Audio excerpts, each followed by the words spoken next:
Apple company के founder Steve jobs, जो कि एक ब्रिलियंट लीडर रह चुके हैं। तो क्या ऐसा हो सकता है कि जो बातें स्टीव जॉब्स ने अपने जीवन के 50 सालों में सीखी हो वो आप सिर्फ 15 मिनट में सीख पाओ? वेल, इसका जवाब है हाँ, ऐसा हो सकता है। स्टीव जॉब्स ने स्टैनफोर्ड यूनिवर्सिटी में एक स्पीच दी थी और उसमें उन्होंने अपने जीवन की सबसे बड़ी लर्निंग्स को 15 मिनट में बताया था 3 कहानियों के माध्यम से। मैंने अपने एक सेमिनार में ऑडियंस से पूछा था कि आप में से कितने लोगों ने स्टीव जॉब्स की स्टैनफोर्ड कमेंसमेंट स्पीच सुनी है। तो उसमें से सिर्फ 1-2 लोगों के हाथ खड़े थे, बाकी किसी ने भी नहीं सुनी। और उसमें से कईयों ने सिर्फ इसलिए नहीं सुनी क्योंकि वो स्पीच इंग्लिश में है। और संदीप सर ने भी इस स्पीच को हाईली रिकमेंड किया है हर एक इंसान के लिए। आप में से कितने लोगों ने स्टीव जॉब्स की स्टैनफोर्ड कमेंसमेंट स्पीच देखी है? स्टीव जॉब्स जो एप्पल के फाउंडर थे, उनकी स्टैनफोर्ड वाली एक स्पीच है 20 मिनट की। अगर आप में से बाकी लोगों ने नहीं देखी है तो आई स्ट्रांगली रिकमेंड यू कि एक बार आप जा करके यूट्यूब पे वो जरूर देखें। तो अपनी उस स्पीच में वैसे तो उन्होंने बहुत सारी बातें कही और सारी ही कमाल की थी। तो आज शब्द सारे स्टीव जॉब्स के हैं। मैं तो बस उन्हें आवाज देकर हिंदी में और बहुत ही आसान भाषा का प्रयोग करके आप तक पहुंचा रहा हूं, ताकि कोई भी ऐसा ना हो जो विश्व की सबसे बेहतरीन स्पीच को सिर्फ लैंग्वेज बैरियर की वजह से ना सुन पाए। तो मन को सारी चिंताओं और बाहरी विचारों से मुक्त कर दें। आज आप वो सुनने वाले हैं जिसकी वजह से आपकी जिंदगी में एक विस्फोटक परिवर्तन आ सकता है। इस स्पीच को सुनने के बाद में आप आंदोलित हो उठेंगे। तो आइए बिना किसी देरी के हम शुरुआत करते हैं। धन्यवाद। आज विश्व के सबसे बेहतरीन विश्वविद्यालयों में से एक के दीक्षांत समारोह में आप सभी के साथ होना मेरे लिए सम्मान की बात है। मैं आपको सच बताना चाहता हूँ, मैं कभी किसी कॉलेज से पास नहीं हुआ और आज पहली बार मैं किसी कॉलेज ग्रेजुएशन समारोह के इतने नज़दीक तक पहुँचा हूँ। आज मैं आप सभी को अपने जीवन की 3 कहानियाँ सुनाऊंगा। ज़्यादा नहीं, बस 3 कहानियाँ। पहली कहानी है डॉट्स कनेक्ट करने के विषय में। रीड कॉलेज में एडमिशन लेने के बाद मैंने 6 महीने के अंदर ही पढ़ाई छोड़ दी थी, लेकिन मैं उसके 18 महीने बाद तक वहाँ किसी तरह आता जाता रहता। तो सवाल यहाँ पर यह आता है कि फिर मैंने कॉलेज क्यों छोड़ा? वेल, इसकी शुरुआत मेरे जन्म से पहले की है। मुझे जन्म देने वाली माता एक यंग अविवाहित ग्रेजुएट स्टूडेंट थी और वो चाहती थी कि मुझे कोई गोद ले ले, लेकिन इसी के साथ वो ये भी चाहती थी कि जो भी मुझे गोद ले वो कॉलेज ग्रेजुएट ज़रूर रहे। और इस प्रकार पहले से ही सब कुछ सेट था। मैं एक वकील और उसकी पत्नी के द्वारा एडॉप्ट किए जाने वाला था, लेकिन जैसे ही मैं इस दुनिया में आया, लास्ट मिनट पर उन्होंने अचानक अपना मन बदल लिया और उन्होंने कहा कि उन्हें तो एक लड़की चाहिए थी। इसीलिए आधी रात को मेरे माता पिता को कॉल किया गया, जो कि वेटिंग लिस्ट में थे, और उन्हें कॉल करके बताया गया कि हमारे पास में एक बेबी बॉय है, क्या आप उसे गोद लेना चाहेंगे? और उन्होंने तुरंत हाँ कर दी। लेकिन बाद में मेरी जन्म देने वाली माता को पता चला कि जिन्होंने मुझे गोद लिया है वो कॉलेज ग्रेजुएट नहीं है और पिता तो हाई स्कूल पास भी नहीं है, और इसीलिए उन्होंने अंतिम एडॉप्शन पेपर पर साइन करने से मना कर दिया। लेकिन फिर कुछ ही महीने बाद मेरे होने वाले माता पिता ने मेरी माँ को वचन दिया कि हम इसे कॉलेज ज़रूर भेजेंगे, और इस वजह से उसकी माता मान गई और फिर मुझे अडॉप्ट कर लिया गया। और कुछ इस तरह मेरी ज़िंदगी की शुरुआत हुई और 17 वर्ष के बाद में मैं कॉलेज गया। लेकिन गलती से मैंने स्टैनफोर्ड जैसा ही एक महंगा कॉलेज चुन लिया। मेरे वर्किंग माता पिता की सारी पूंजी पढ़ाई में खर्च होने लगी और 6 महीने बाद मुझे इस पढ़ाई का कोई भी महत्व नहीं दिखाई दे रहा था। मुझे कोई आइडिया नहीं था कि मैं अपनी ज़िंदगी में क्या करना चाहता हूँ। कोई आइडिया नहीं था कि किस तरीके से कॉलेज मेरी मदद करेगा अपनी ज़िंदगी में कुछ करने के लिए। और यहाँ पर मैं अपने माता पिता की जीवन भर की पूंजी पढ़ाई में खर्च करता जा रहा हूँ। और इसीलिए मैंने कॉलेज ड्रॉप आउट करने का डिसीजन लिया और यही सोचा कि जो होगा अच्छा होगा। उस समय मुझे ये चीज़ बहुत ही डरावनी लगी, लेकिन जब बीते समय को आज मैं देखता हूँ तो मुझे लगता है कि ये मेरी ज़िंदगी का सबसे बेस्ट डिसीजन था। वो कैसे, मैं आपको अभी बताता हूँ। जैसे ही मैंने कॉलेज ड्रॉप आउट किया था तो मैंने उन क्लासेस को करना छोड़ दिया था जिसमें मेरा इंटरेस्ट नहीं था, और मैं केवल उन्हीं क्लासेस को करता था जिसमें मेरा इंटरेस्ट था। और ये सब कुछ करना कोई इतना आसान भी नहीं था, क्योंकि मेरे पास रहने के लिए कोई कमरा नहीं था। इसलिए दोस्तों के कमरों में मैं ज़मीन पर सोता था। मैं कोक की बोतलों को लौटाकर मिलने वाले पैसों से खाना खाता था। मैं हर संडे 7 मील पैदल चलकर हरे कृष्णा मंदिर जाता था, जिससे कि हफ्ते में कम से कम एक बार मैं पेट भरकर खाना खा सकूं, और ये मुझे बहुत ही अच्छा लगता था। अब मैं आपको बताता हूँ कि क्यों कॉलेज ड्रॉप आउट करना मेरी ज़िंदगी का सबसे बेस्ट डिसीजन था। उस समय रीड कॉलेज देश की सबसे अच्छी जगह थी जहाँ कैलीग्राफी सिखाई जाती थी। पूरे कॉलेज परिसर में हर एक पोस्टर, हर एक लेवल पर बहुत ही खूबसूरती से हाथों से कैलीग्राफ किया जाता था। और क्योंकि मैं कॉलेज छोड़ चुका था, इसलिए मुझे सामान्य क्लासेस करने की कोई आवश्यकता नहीं थी। तो मैंने निर्णय लिया कि मैं कैलीग्राफी की क्लासेस करूंगा और इसे अच्छी तरीके से सीखूंगा। तो मैंने सेरिफ और सैंस सेरिफ टाइप फेसेस के बारे में सीखा, अलग अलग अक्षरों के बीच में स्पेस वेरी करना सीखा, और किसी अच्छी टाइपोग्राफी को क्या अच्छा बनाती है यह भी मैंने सीखा। यह सब कुछ बहुत खूबसूरत था, ऐतिहासिक था और इतना आर्टिस्टिक था कि इसे साइंस के द्वारा कैप्चर नहीं किया जा सकता था, और ये सभी मुझे बहुत ही आकर्षक लगता था। उस समय मेरा ऐसा कोई भी विचार नहीं था कि मैं इन चीज़ों का प्रयोग कभी अपने जीवन में करूँगा, लेकिन जब 10 साल बाद हम अपना पहला मैकिंटोश कंप्यूटर बना रहे थे तब मैंने इसे मैक में डिज़ाइन कर दिया, और यह बहुत ही खूबसूरत टाइपोग्राफी वाला विश्व का पहला कंप्यूटर बन गया।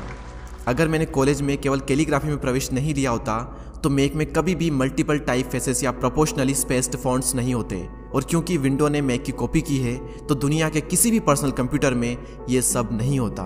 अवश्य ही जब मैं कॉलेज में था तो भविष्य को देखकर इन डॉट्स को कनेक्ट करना असंभव था, लेकिन जब 10 साल बाद में बीते समय को देखता हूँ तो मुझे सब कुछ क्लियर नजर आता है। आप केवल पीछे देखकर ही डॉट्स को कनेक्ट कर सकते हो, इसीलिए आपको विश्वास करना होगा कि अभी जो भी हो रहा है वो आगे चलकर किसी न किसी तरह से आपके फ्यूचर से कनेक्ट हो जाएगा। आपको किसी न किसी में तो विश्वास करना ही होगा, अपने गट्स में, अपने भाग्य पर, अपने जीवन पर या फिर अपने कर्मों पर। किसी न किसी चीज पर तो विश्वास करना ही होगा, क्योंकि इस बात में विश्वास रखना कि आगे चलकर डॉट्स कनेक्ट होंगे ये आपको अपने दिल की आवाज सुनने की हिम्मत देगा, और उस समय भी जब आप बिल्कुल अलग रास्ते पर चल रहे होंगे, और यही बात आपको बाकी लोगों से अलग बनाएगी। तो मेरी पहली कहानी से सबसे बड़ी सीख यही है कि जो हो रहा है वो अच्छे के लिए हो रहा है, और अभी आप जो भी कर रहे हैं वो आगे चलकर आपके किसी न किसी काम जरूर आएगा। आप बस अपने आप में विश्वास रखकर करते जाइए जो कर रहे हैं। मेरी दूसरी कहानी लव और लॉस के विषय में है। मैं बहुत ही सौभाग्यशाली था कि जिससे मैं प्यार करता था वह मुझे जल्द ही मिल गई। वॉज और मैंने अपने पिता के गैराज से एप्पल की शुरुआत की थी जब मैं 20 साल का था, और हमने बहुत मेहनत की, और 10 साल में एप्पल कंपनी 2 लोगों से बढ़कर $2 बिलियन और 4000 लोगों की कंपनी हो गई। हमने अभी 1 साल पहले ही मैकिंटोश रिलीज किया और मैं 30 साल का हो गया था, और कंपनी ने मुझे निकाल दिया। आप सभी लोग सोच रहे होंगे कि अपनी ही बनाई हुई कंपनी से मुझे कैसे निकाल दिया। जैसे जैसे एप्पल ग्रो करने लगी हमने एक बुद्धिमान आदमी को हायर किया, जिसे मैंने सोचा कि वो मेरे साथ मिलकर कंपनी को आगे बढ़ाएगा। पहले 1 साल सब कुछ ठीक चल रहा था, लेकिन फिर उसके बाद कंपनी के फ्यूचर विजन को लेकर हम दोनों में विवाद होने लगे, और बात बोर्ड ऑफ डायरेक्टर तक पहुंच गई और उन लोगों ने उसका साथ दिया, और इस तरीके से 30 वर्ष की आयु में मुझे अपनी ही कंपनी से निकाल दिया गया। जो मेरी पूरी एडल्ट लाइफ का फोकस था वो अब खत्म हो चुका था, और यह पूरी तरह से मुझे बर्बाद करने वाला था, और कुछ महीनों तक मुझे कुछ भी समझ में नहीं आया कि मैं क्या करूं। मैं एक बहुत बड़ा पब्लिक फेलियर था, और एक बार तो मैंने वैली छोड़कर जाने का भी सोचा, लेकिन धीरे धीरे मुझे एहसास हुआ कि मैं जो काम करता हूँ मैं उसके लिए अभी भी पैशनेट हूँ। एप्पल में जो कुछ भी हुआ उसकी वजह से मेरे पैशन में थोड़ी भी कमी नहीं आई। मुझे उन्होंने अस्वीकार कर दिया, लेकिन फिर भी मैं अपने काम से प्यार करता हूँ, और इसीलिए मैंने एक बार फिर से शुरुआत करने की सोची। मैं उस वक्त ये नहीं देख पाया था, लेकिन अब मुझे लगता है कि एप्पल से निकाले जाने से अच्छा मेरे साथ कुछ और हो ही नहीं सकता था। सफल होने का बोझ अब बिगिनर होने के हल्केपन में बदल चुका था। मैं एक बार फिर से स्वयं को बहुत ही हल्का महसूस कर रहा था, और इसी आज़ादी की वजह से मैं अपने जीवन के सबसे क्रिएटिव पीरियड में चला गया। अगले 5 सालों में मैंने एक कंपनी नेक्स्ट और दूसरी कंपनी पिक्सर शुरू कर दी, और इसी दौरान मैं एक बहुत ही अद्भुत महिला से मिला जो कि आगे चलकर मेरी पत्नी बनी। पिक्सर ने विश्व की पहली computer animated movie toy story बनाई, और आज के समय यह दुनिया का सबसे सफल एनिमेशन स्टूडियो है। और एप्पल ने एक अप्रत्याशित कदम उठाते हुए नेक्स्ट को खरीद लिया, और मैं फिर से एप्पल में चला गया।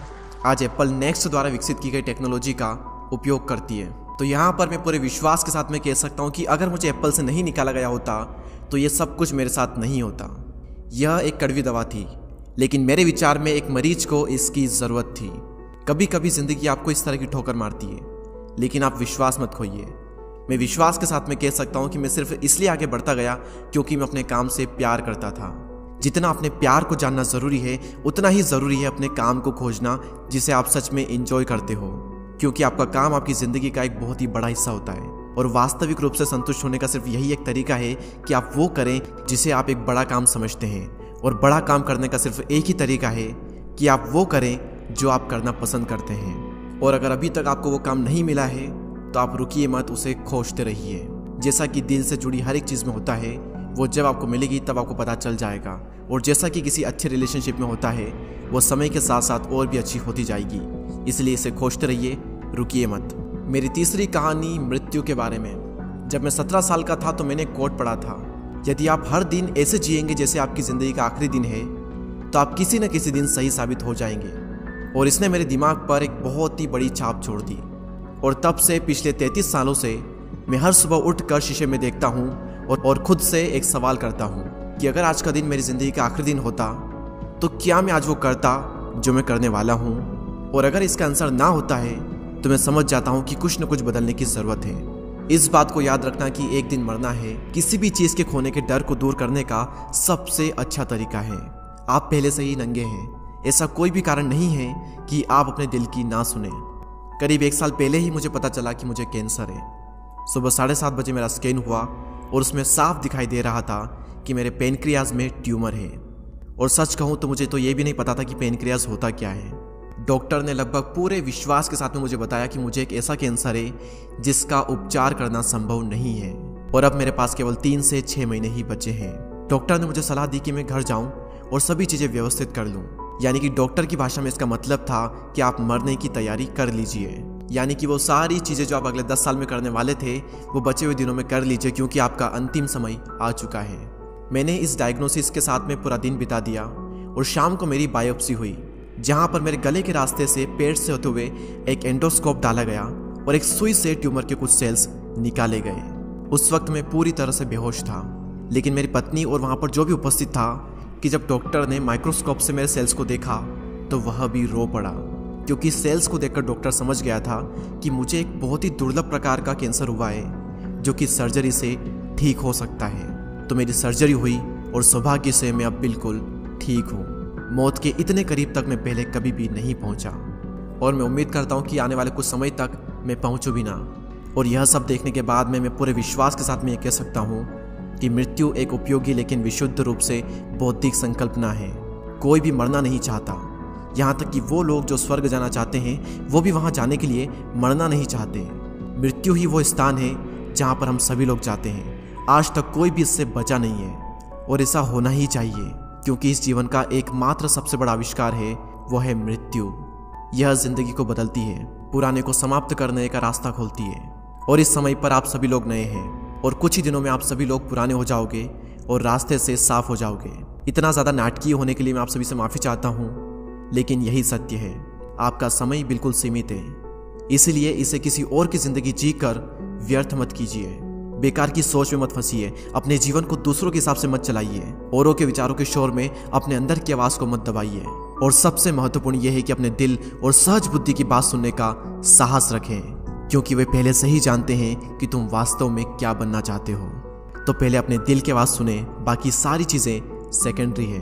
और अंत में मैं आप सभी से यही कहना चाहूँगा, स्टे हंग्री, स्टे फुलिश। मैंने हमेशा अपने लिए यही मांगा है। और अब जब आप सभी लोग यहाँ से ग्रेजुएट हो रहे हैं तो मैं आप सभी के लिए भी यही विश करता हूँ, स्टे हंग्री, स्टे फुलिश। यानी कि भूखे रहिए और मूर्ख रहिए। भूखे यानी कि कुछ करने की भूख आपके अंदर होनी चाहिए, और मूर्ख रहो क्योंकि मूर्ख रहकर ही आप कुछ सीख पाओगे।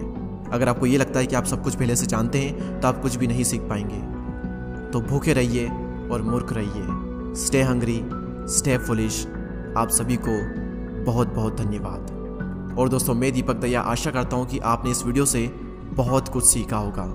इस स्पीच को कन्वर्ट करने में या फिर मुझसे कुछ भूल हुई हो तो उसके लिए मुझे माफ़ कर दें। ऐसे ही और inspiring, motivational, life changing videos को देखने के लिए हमारे चैनल को सब्सक्राइब करके बेल आइकन को प्रेस करें। मैं आपसे मिलूंगा अगले वीडियो में, तब तक के लिए जय हिंद, जय भारत।